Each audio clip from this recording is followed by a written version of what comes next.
आदाब नाज़रीन, ज़िला पुंछ तहसील मंडी के इलाका लोरन की खूबसूरत और हसीन वादी से मैं वसीम हैदरी आपका खैर मकदम करता हूँ। ऐसे मुकाम पर, ऐसे खूबसूरत मुकाम पर पहुँचने का सिर्फ मकसद ये नहीं था कि कुदरत के नज़ारों का लुत्फ़ उठाया जाए और मज़े लिए जाएँ, बल्कि इसके पीछे एक और वजह थी। वो ये थी कि आप लोगों तक बज़रिए इस वीडियो के इन खूबसूरत मनाज़र को पहुँचाया जाए और इस चीज़ पर भी बात की जाए कि देखा गया है कि एक हफ़्ता में हज़ारों की तादाद में ज़िला रजौरी से और ज़िला पुंछ से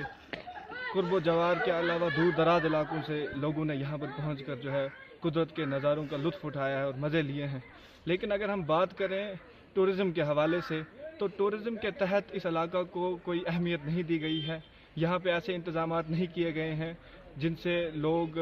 जो हैं वो फ़ायदा उठा सकें और यहाँ पहुँचकर मज़ीद उससे जो है लुत्फ़ अंदोज़ हो सकें। जैसा कि आपको बता चुके हैं कि रजौरी ज़िला से और ज़िला पुंछ से हज़ारों की तादाद में लोग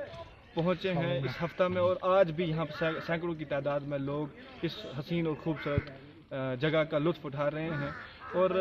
इस वीडियो बनाने का मकसद ये भी है कि गवर्नर इंतज़ामिया तक ये इतला पहुँचे कि ज़िला पुंछ के तहसील मंडी में बहुत सारी ऐसी जगह हैं जहाँ पे टूरिज़म को मज़ीद फ़रोग़ दिया जाना चाहिए और लोगों के लिए ऐसे एहतमाम किए जाने चाहिए ताकि वो यहाँ पहुँच कर कुदरत के नज़ारों का लुत्फ़ लें।